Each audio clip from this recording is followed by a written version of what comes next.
Ronin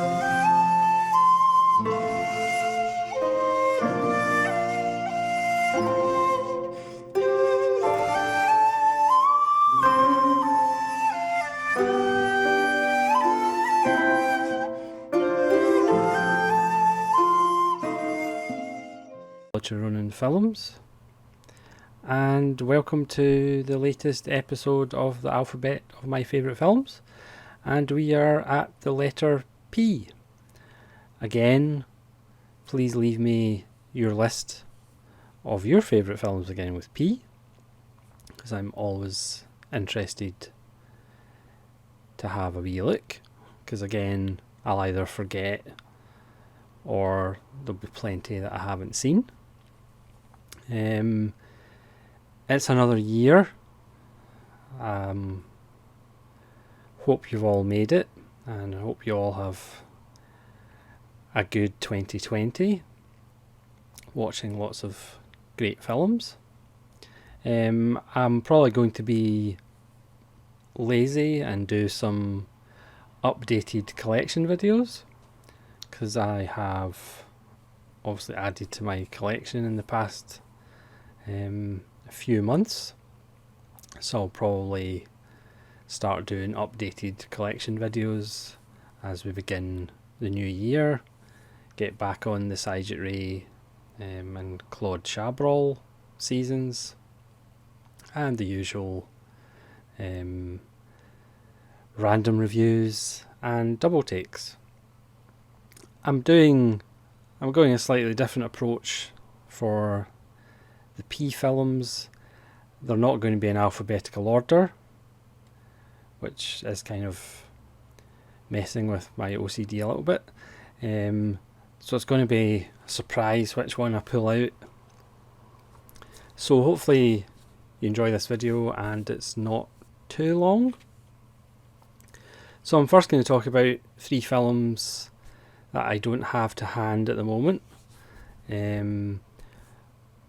One of them is in the Bergman box, and that's Persona.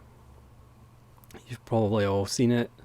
It's one of Bergman's kind of most magical films, where he kind of creates some form of alchemy about identity.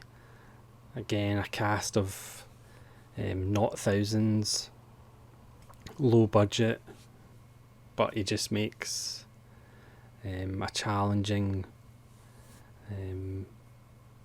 disturbing little film with brilliant acting by 2 of his mainstays.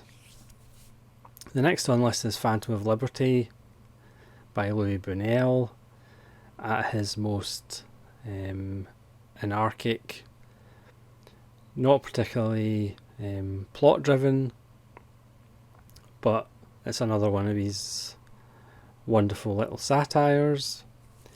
And finally, The Parallax View with Warren Beatty, which, because it's a Paramount property, for some reason still isn't on Blu-ray. To me, that's perfect for like the premium collection, or really any boutique label, because it's such a wonderful film. It's made in 1971. It's only 8 years after JFK's assassination, only 3 years after Martin Luther King's assassination. And it's about Warren Beatty, who's a newspaper reporter who we see an assassination in Seattle Space Needle, and then it's just ruled as it was a lone gunman. But Warren Beatty starts to get suspicious when all the witnesses die, a bit like the Kennedy assassination, and he uncovers the truth about the Parallax Corporation. I even have a Parallax Corporation t-shirt. It's a quintessential 70s film, and it has a quintessential 70s ending, if you know what I mean. And again, it's just so wonderful. It just makes you wish that all films are as good as the ones made in the 70s by Hollywood, because that is the last golden era of Hollywood filmmaking, as far as I'm concerned. So, with those three out of the way, I'll just go into this random list. So the first up is Shane Carruth's Primer, which again isn't available on Blu-ray. This is the Tartan DVD. And this is kind of the quietest film about time travel you're ever likely to watch. If you're not paying attention, you might actually miss it. It's a perfect example of just a little low budget, quiet, subtly acted, but quietly devastating little film about how to make a time machine and the consequences of making a time machine. So that needs an Arrow Blu-ray release as well, I feel. Next on the list is a film that has a Eureka Blu-ray release. It's The Passion of Joan of Arc by Dreyer from 1928, and it stars Renee Maria Falconetti as the titular character, and she gives a very modern performance. She has a kind of glow about her. It's shot devastatingly well by Dreyer when you consider the film is essentially a lot of talking heads. There's a lot of close-ups, but his use of shot composition, it's a very modern film, even though it's actually from 1928. Again, there's so many great silent films that if you are used to, you know, silent films having that kind of German expressionist acting and everything being overdone, there are actually some classics that have a kind of modern acting style, and The Passion of Joan of Arc is one of those films. There is a kind of luminous quality to it, even though on the other side of the coin it is quite a savage film, but it's just beautifully done. Speaking of films that are beautifully done, Wim Wenders' Paris, Texas. One of the best films about America from an outsider's point of view. Harry Dean Stanton's one of his finest hours, as a man who just turns up out of nowhere and just starts walking. Dean Stockwell's fantastic as his estranged brother. Natasha Kinski as his estranged wife. Everybody's estranged. Again, it's a great score by Ry Cooder. It looks beautiful. There's a soulful quality to it. Perhaps not my favourite Wim Wenders, but as a outsider's view of the US, it's essential. Next on the list is a film that I hadn't seen until relatively recently, and it absolutely blew me away. It's Billy Wilder's The Private Life of Sherlock Holmes, which was a bomb when it came out. It's 125 minutes. Allegedly there is, well, somewhere the original cut was going to be 180 minutes. It's just so amazingly fantastic. It stars Robert Stevens, who isn't the most famous actor in the world, as Sherlock Holmes, and Colin Blakely as Dr. Watson. It involves Loch Ness, Queen Victoria. Christopher Lee turns up as Sherlock's brother Mycroft. The dialogue is just absolutely wonderful, written by Wilder and I.A. Diamond. It just blew me away at how amazingly fantastic it is. It's from 1970. It's easily Billy Wilder's best late film. Yeah, I really want to watch it now. It's absolutely fantastic. Again, I'm gonna have to get t-shirts printed. I'm not the biggest fan of, but so I'm not the biggest fan of Sherlock Holmes, but I absolutely love that. I have the 2 Guy Ritchie Sherlock Holmes ones, which are just daft, enjoyable fun. I have an Italian Blu-ray box set of all the Basil Rathbone Sherlock Holmes, but I'm not the biggest Sherlock Holmes fan.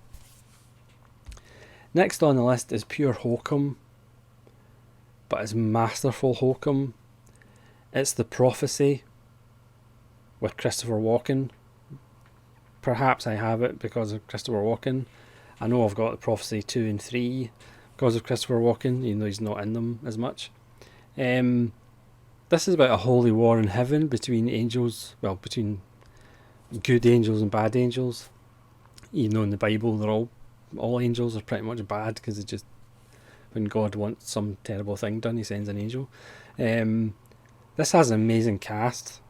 Apart from Christopher Walken as Gabriel, the Angel of Death, who else is going to play the Angel of Death? Elias Koteas, with a wonderful hairpiece, plays the lead character who was a priest, or was going to become a priest, but lost his faith, so he becomes a cop. If Eric Stoltz turns up as one of the good angels. Virginia Madsen, who's used to horror fantasy from Candyman, of course, turns up as a school teacher who helps Elias Koteas. Viggo Mortensen, before he was famous, turns up as the devil. It's just complete nonsense. Amanda Plummer turns up as a suicidal person on her deathbed that Christopher Walken brings back from the dead, much to her annoyance. It's complete cheese and complete nonsense, but Walken just elevates the material. He's the only actor in the world that could probably make the Angel of Death sympathetic. He goes about setting people on fire, but then there's a moment where he's complaining because he doesn't want humans to be, favoured in heaven above angels, and Elias Koteas asks him, well, why don't you just talk to God about it? And Christopher Walken just leans in and says, because he doesn't talk to me anymore. And you actually feel sorry for the Angel of Death, and only Christopher Walken could do that. There's scenes with kids when he's trying to find out who's got a lost soul. It's a long story. But he's like playful and he's impish. But then at other times he's like completely threatening and completely... I mean, again, I've said it. Yes, I'm biased towards Christopher Walken. But when he eventually dies, people are actually going to sit and go, you know what, he was actually a great actor. He doesn't get the credit he deserves. And if you want an example of that, watch The Prophecy, which is complete nonsense, but Walken just elevates it, because there's no way I would normally watch it, let's be honest, without him. Next one is the original Planet of the Apes. You could argue this is just on the list for the ending. It's one of 3 really good Charlton Heston bleak, nihilistic sci-fi films that he did in the 70s, with Soylent Green, where he finds out a terrible secret. Planet of the Apes, where he finds out a terrible secret. And The Omega Man, where he finds out a terrible secret. The thing about Planet of the Apes, you kind of forget, he does play a complete git. He's not a likeable character in any way, shape or form. But by the end of the film, we're kind of supposed to feel sorry for him as he finds out the big secret. It does look really good on Blu-ray. Lovely wide shots. It's a really interesting concept. I think I've seen one of the reboots. I haven't seen the other two. And obviously Tim Burton's one is absolutely dreadful. The sequels that followed, the 1968 one, aren't any good either. Yeah, but it has an important place just because of the ending and Charlton Heston's character being not a very nice person. Speaking of not very nice people, it's Plain Sly or Purple Noon with Alain Delon. A version of The Talented Mr. Ripley, which would be filmed with Jude Law and Matt Damon, which I haven't seen. This is just a beautiful, sumptuous, sun-drenched tale of deception and murder. This Studio Canal print is absolutely luscious. You can almost feel the Mediterranean in your face. It's a great turn by Delon. You could argue it has an anticlimactic ending, but you're just caught up in the atmosphere and just the beauty of the piece. It's just a beautiful, beautiful film at every level. Next on the list is one of my viewing treats of last year. It's one of those films where you go, why have I not watched this before, or how have I gone this long in my life without seeing it? It's another silent film from 1921 from Sweden, and it's The Phantom Carriage, directed and starring Victor Sjöström, who was the professor in Wild Strawberries, but he was a writer, director and actor himself in the silent era. You know, Bergman, he was a big influence on Bergman. There's extras on this Criterion DVD. As far as I am aware, if I could actually speak English. It doesn't have a Blu-ray release, which is a shame. It looks absolutely stunning. It's one of those films that was literally jaw-dropping. It's just so fantastic, and again, quite modern as far as the acting's concerned. It tells the story of this kind of legend that on New Year's Eve, it's a great film for Hogmanay. On New Year's Eve, the last person to die drives Death's carriage for the following year and helps Death put bodies into his carriage. And it follows the story of a character played by Victor Sjöström, who again, very much like Charlton Heston in Planet of the Apes, is a thoroughly unpleasant person. The way he treats his wife, his children, he becomes an alcoholic. Somebody from the Salvation Army tries to help him and he doesn't want any help. He's really a thoroughly unpleasant fellow. It's kind of like Christmas Carol. Death comes to take him and then he kind of tries to atone for his sins, but it doesn't necessarily go the way you think it'll go. The special effects in it within the camera are fantastic. The compositions are beautiful. It's just a stunning film. You sit and watch it and go, this is from 1921. It's 99 years old and it's better than the majority of films in colour and sound that I saw last year. If you haven't seen it, try and pick up a copy of The Phantom Carriage. It's absolutely wonderful. Next on the list is another Criterion. Just if you thought all strange, jazzy, weird 60s gangster films were directed by Seijun Suzuki, this is Pale Flower from Masahiro Shinoda. From 1964, about a Yakuza who's just out of prison, who just gets caught up with drug addicts and the nightlife. It's just, again, it's a beautiful, atmospheric, jazzy little gangster film in black and white. Again, it's a wonderful mood piece. It's perhaps not as obviously spectacularly bonkers as some of Suzuki's films, like Tokyo Story and Pistol Opera and Brandy to Kill. But there's just a wonderful atmosphere and a mood that's created, and it's well worth a watch. Next on the list is another Criterion, Philadelphia Story by George Cukor. It's kind of down as a screwball comedy, but I think it's a little bit more sophisticated than a screwball comedy. Cary Grant, Audrey Hepburn and James Stewart.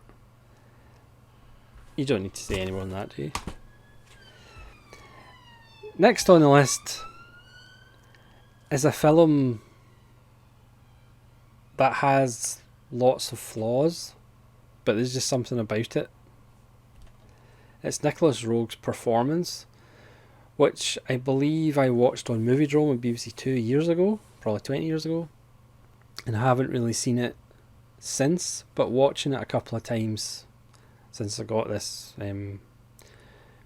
premium collection version, there's just so much to like about it. Yes, the middle bit sags and it's self-indulgent, but there's just so much good stuff in it. The song that Mick Jagger sings, the fourth wall stuff, is just magical. Fox is just wonderful in it. So kind of despite its flaws, there's just something about it, because I like a bit of a cavote. There's just something about it that despite its flaws is still quite wonderful. I mean, I will have to watch it again to do this mythical list that I'm going to do at some point. But it's a really interesting, flawed mess of a wonderful film. Next on the list is John Boorman's Point Blank from 1967, which, again, rewatching it, it's just unbelievably avant-garde for a mainstream Hollywood actioner with Lee Marvin. How John Boorman got away with the editing, the camera angles.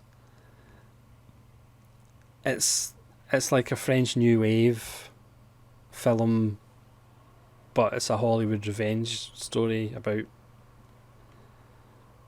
organised crime. It's off kilter, but it is just so wonderful because it is so different, and even 50 odd years later it's still amazingly fresh and just eye-openingly inventive. Point Blank.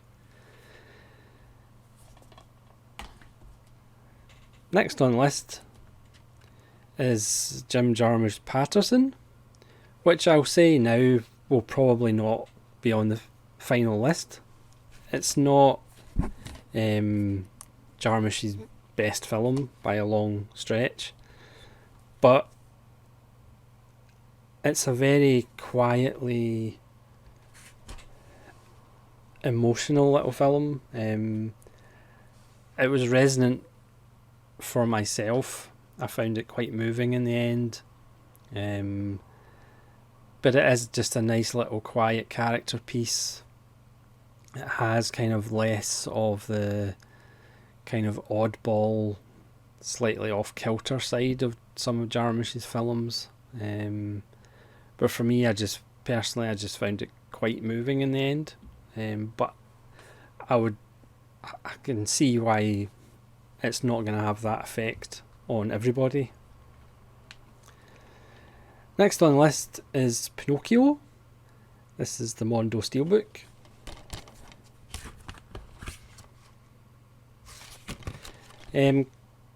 one of Disney's slightly darker ones from 1940. Boys turning into donkeys. That's all I need to say, really. Next on the list is probably my favourite Sam Fuller film, Pick Up on South Street, which is included in the Sam Fuller at Fox box set. So I have doubled this up. Richard Widmark, in arguably his finest performance as a sneering low-level pickpocket who accidentally pickpockets some microfilm that the Russians are after and the police are after, but he wants to exploit the situation as much as possible. It's a simple story. It has Fuller's typical rapid storytelling style, but it just looks good. You do get the feeling of a really dirty city, really corrupt city, and Richard Widmark at his early career sneering best. This and Kiss of Death are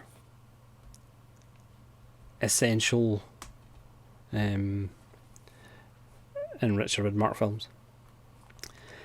Next on the list is also known as Fantastic Planet, but I've put it in as La Planète Sauvage. This is a weird French animation from 1973. It's only 72 minutes long, but it's absolutely beautiful. It creates its own mythology, it creates its own language, its own glossary of terms. It's just a beautiful little film. You can watch it silently and listen to music, and if you listen to different types of music, you do get different kind of emotional responses. It's a film that you can rewatch again and again because it's just got that weird strangeness which makes it rather interesting and rather excellent. Next on the list is Argento's Phenomena, which again perhaps isn't his best film, perhaps doesn't make a lot of sense, but you have to look at Argento as somebody who creates dreams. His films are more like dreams, generally bad dreams, and his films generally form the logic of dreams, which means they're generally illogical. So that's a nice loophole he's used. Next on the list, I just did a Brian De Palma top 10 and it was number 1. Phantom of the Paradise, a wonderful musical from 1979, cross between Phantom of the Opera, Faust and the picture Dorian Gray, with a soundtrack by Paul Williams, who did the music of Bugsy Malone. How can you not like it? It's a satire in the music industry as well, and it also has kind of a timeline of the history of rock and roll. It's wonderful. Speaking of wonderful, Pather Panchali, Satyajit Ray's stunning debut from 1955. Simple, earthy, but with devastating cinematography, a pastoral masterpiece. Ray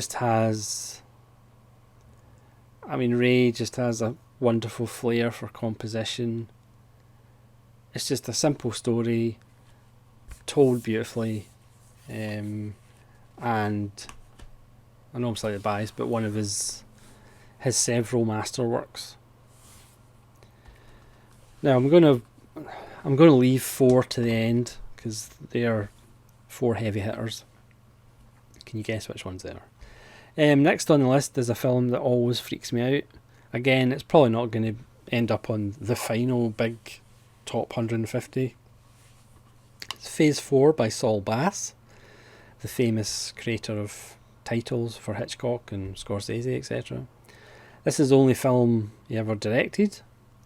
You can probably see why, because it's about ants and scientists and a battle of wits in the desert. It has a few genuinely creepy moments that always freak me out. Yeah, Phase 4.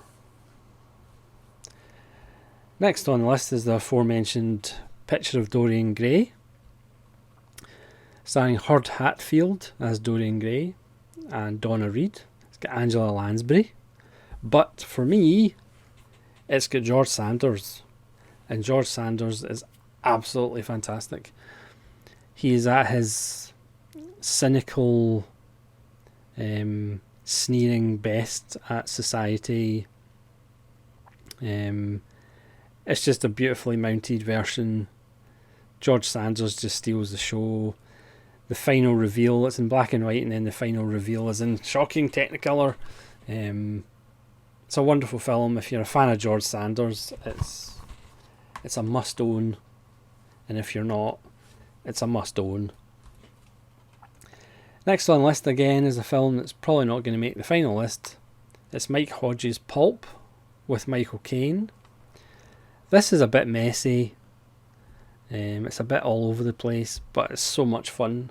Michael Caine as a pulp writer who gets involved with a gangster or an actor who's getting involved with the actual mafia played by Mickey Rooney, go figure, in the Mediterranean. It is just a strange little film. Michael Caine's having a ball. It's written and directed by Mike Hodges. It's just so much fun. Again, I'm not the biggest fan of Michael Caine, even though I've got quite a lot of his films. But he's fantastic in this. Next, not for everybody, it's Tony Hancock, Punch and Judy Man. If you're expecting a roll-about, knockabout comedy with Tony Hancock, this isn't the film. This is his final film, the one after The Rebel, and it's in black and white. It's in this tiny, miserable seaside town where, strange enough, he plays the Punch and Judy Man. He's thoroughly miserable in it. It's really Hancock at his most kind of caustic as far as his humour towards the authority, towards the mayor and all the guys who are getting the kind of backhanders from the mayor. There's a beautiful scene where he and a child are getting a Knickerbocker Glory, essentially, an ice cream parlour. It's a wonderful, simple, innocent little scene, but the rest of the film is really dark and bleak, and also wonderful. I mean, it says it's a bittersweet comedy, but there's not really a lot of sweet in it, apart from the ice cream. Right, so we're down to 4 films, you'll be glad to know. But they're all rather good ones. First is Kubrick's Paths of Glory. If The Killing kind of gave us hints that Kubrick might be a filmmaker to reckon with, 1957's Paths of Glory was his first masterwork, his first kind of stamp to say, I'm here, deal with it. Kirk Douglas has arguably never been better as the French officer, Colonel Dax, who is there to defend 3 soldiers who just get picked out because a military operation failed and the brass just want to make examples of people and have them executed. The film was banned in France for a lot of years. Set in World War One. Kubrick's tracking shots through the trench, or through the trenches, are legendary. Again, his compositions are wonderful, as you'd expect. You could argue it's his most human film. Yeah, for a long time you couldn't see it. It was only So I think it was maybe only 20 years ago that it started actually getting, you could actually see it. Because I remember for years I couldn't actually find a copy, or it was never on television for some reason. And now we can see its genius. Speaking of genius, it's John McTiernan's Predator. Arnold Schwarzenegger's finest work. Arguably one of the greatest films of the 80s. Remember when we thought action films in the 80s were cheesy? Now they look like masterpieces. McTiernan did Predator, then Die Hard, then Hunt for Red October, which isn't a bad trio. The dialogue is just wonderful, written by Shane Black. Shame he couldn't do anything with The Predator. This is just, it's wonderful. It's a great Vietnam allegory. The one bit that does annoy me is when it's obvious that Schwarzenegger's covered in mud and the Predator can't see him. He goes, he couldn't see me, which winds me up every time. The commentary by McTiernan is excellent, but strangely enough he's silent on the "he couldn't see me" line. He doesn't say a word about that. I'm guessing that was probably forced upon him. His commentary for Die Hard, coincidentally, is excellent as well, as he had to kind of explain to studio executives camera movements and why he was moving the camera in a certain way. Predator, absolutely fantastic. The second one's not bad. It has its flaws, but it's not bad. Next on the list is a film from 1960 about a sociopath who has issues with a parent. A film that was ahead of its time. A film that was controversial. And a film that is a complete and utter masterpiece. I am talking, of course, about Peeping Tom by Michael Powell. The film that, for all intents and purposes, gave his career a huge hit.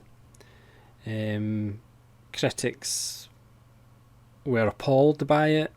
They wanted it burned and flushed down the toilet. But it's an absolute masterpiece. Carol Boehm, who plays Mark, who wants to photograph women as he kills them. It's such a marvellous performance. Yes, things like a bit of the dialogue has aged, you know, prostitutes charging £2, you know. But the ideas within it, the performances, the fact that Michael Powell actually plays the overbearing father that's given Mark all the psychological problems. I really need to do a separate video on it because it's wonderful. It's still amazing 60 years later now. It's if you haven't seen Peeping Tom, you need to address that immediately. And finally, I apologise, but I'm going to go on another little rant. Not a rant, a bias speech. It's John Sayles' Passion Fish from 1993, which did actually get nominated for 2 Academy Awards. Best Actress for Mary McDonnell and Best Original Screenplay by John Sayles. Obviously didn't win. Not available in Blu-ray. Criterion, I applaud for releasing Matewan on Blu-ray. It would be really nice if we could get Passion Fish too. Again, Passion Fish is a quintessential Sayles film in the fact that, synopsis-wise, you're probably not going to have hordes of people knocking down your door to make the film and go and see the film. It's about a soap opera actress who has an accident and is paralysed, goes back to her family home in the bayou in Louisiana and goes through lots of home help until she meets Alfred Woodard, and she meets new people, meets old flames, David Strathairn. It's a masterpiece. It's arguably my favourite John Sayles, even though generally your favourite John Sayles is the one you watched last. It's magnificent, but it's hard to tell or explain to people why it's magnificent. Again, it's just richly written characters. Put it this way, the film is 135 minutes long. You would not be disappointed if it was 10 hours long. Sayles at his best creates characters that you want to spend the rest of your life with, finding out what happens to them. You could have easily made this like a 10-hour film. This should have been a series. It should have been Passion Fish 1 to 5, as we find out what happens to these two characters as they go on through their lives. That's the only criticism of the film. It's too short. You want to follow these characters for longer. You know, Sayles, the films that haven't worked as well, like Silver City or Casa de los Babies, is because the characters perhaps aren't as rich or as likeable, or you don't really want to see more of their lives. Whereas Sayles at his best, you want to see more of his characters' lives. In Passion Fish, you want to see more of this relationship between the two women. The score's by Mason Daring, who has done about 18 of Sayles' films. It's obviously written, directed, edited by Sayles. It's just beautiful. But again, if I'm selling this to you as here's a film you really need to watch, it's about a paralysed soap opera actress and her home help. It sounds like, you know, maudlin, sentimental TV movie of the week material, but it's not. It's beautiful. It's a masterpiece. If you haven't seen it, I think you can still track down a DVD copy on secondary markets. Hopefully Criterion will get the urge to release more John Sayles films, and Passion Fish is one of his masterpieces. Okay, that's me done. I won't talk about John Sayles any longer. And that's me done for the letter P. Obviously there'll be ones that I've forgotten about. There'll be ones that I haven't seen. So please leave your list in the comments below. And hopefully we'll see you again for the letter Q, which I feel might not be that long of a video. But you never know. So thank you very much for watching. I appreciate the support. And hopefully we'll see you again for more videos. This is Solitude Rowan saying farewell.